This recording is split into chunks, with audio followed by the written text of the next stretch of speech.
Uh, Not a very glamorous topic, but for some reason it's the first topic in medicine. So, definitions: stool water content more than 200 ml per 24 hours. According to Bristol stool chart, type 1 and 2 is constipation, and type 6 and 7 is diarrhea. Physiology of absorption: luminal, mucosal, in small intestine, majority, maximum absorption. Post mucosal, macronutrients for absorption. Your attention, please. Your attention, please. The fire alarm in my building got activated, so sorry about that noise. Macronutrients for absorption: fat, most calorie dense nutrient, most specific nutrient affected in malabsorption. Carbohydrates and protein. Frequency classification: duration, acute, persistent, and chronic. Less than 2 weeks is a nuisance symptom, more than 2 weeks persistent, and more than 4 weeks is chronic. Etiology: acute diarrhea, infectious, viral infection.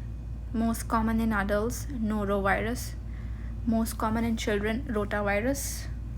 That's why in children, you give Rotatrix oral drops here in Canada at 2 months, 4 months, and repeated at 6 months.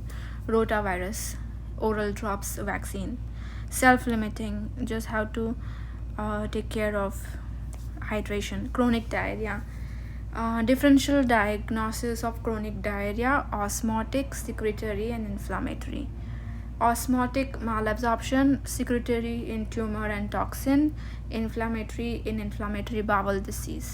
Note: malassimilation, maldigestion plus malabsorption, diminished intestinal digestion, absorption of one or more nutrients.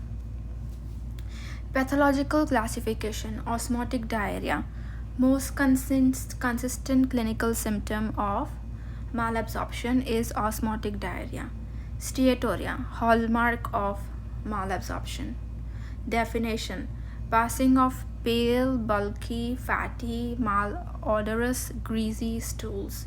Clinical presentation: diarrhea, most consistent clinical finding of malabsorption. Greasy stools. Pathology: decreased fat absorption in small intestine, in colon.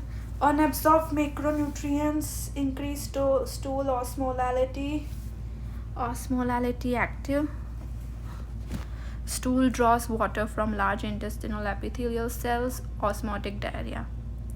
Investigations: 72 hours fecal fat test, gold standard. Procedure: fat input 100 gram per day, fat absorption normal less than 7 gram per day.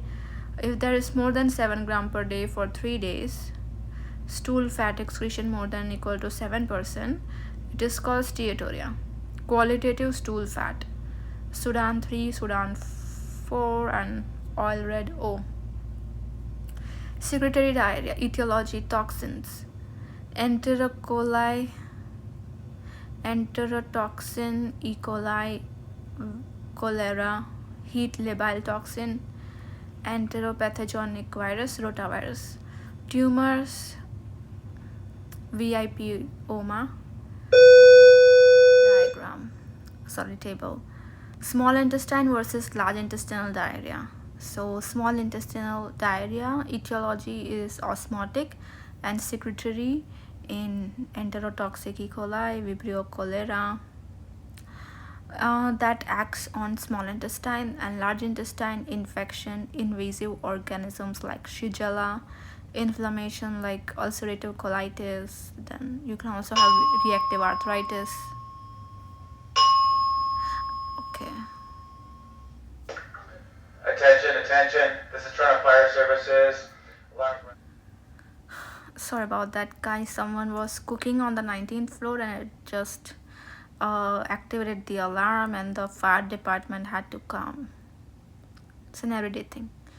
So, clinical presentation: in small intestine diarrhea, the volume is large because of nutrient absorption. In large intestine, the volume is small. Consistency is watery in both. Frequency is decreased in small intestine but increased in large intestine. Pus, blood, mucus is present in large intestine. Tenesmus is present in large intestine. Dyschezia is present in large intestine. Tenesmus is like urgency, like you have to go when it comes, and dyschezia is like painful. So all of those symptoms are present in large intestine. So large intestine is like more symptomatic and more kind of scary symptoms for the patient. Abdominal pain present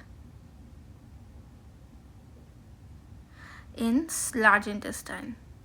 Fever present in large intestine. Abdominal cramps present in both. Bloating present in both. Weight loss present if small intestinal because of decreased absorption of nutrients. Rare in large intestine. Vomiting may be present in small intestine. Rare in large intestine. Vomiting is present because of pylorospasm.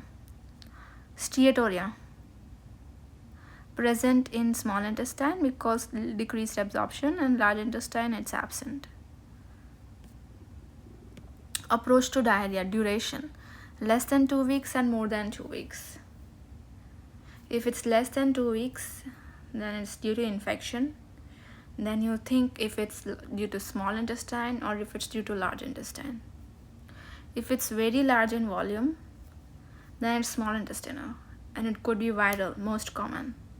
Enterotoxic E. coli, cholera, self-limiting. If it's large intestine, then you will have fever, you will have abdominal pain, blood, mucus, and it's due to invasive organisms like Shigella, non-typhoid Salmonella, Campylobacter. More than 4 weeks, again, small intestine and large intestine. So small intestine, again, you have to think if it's osmotic or secretory.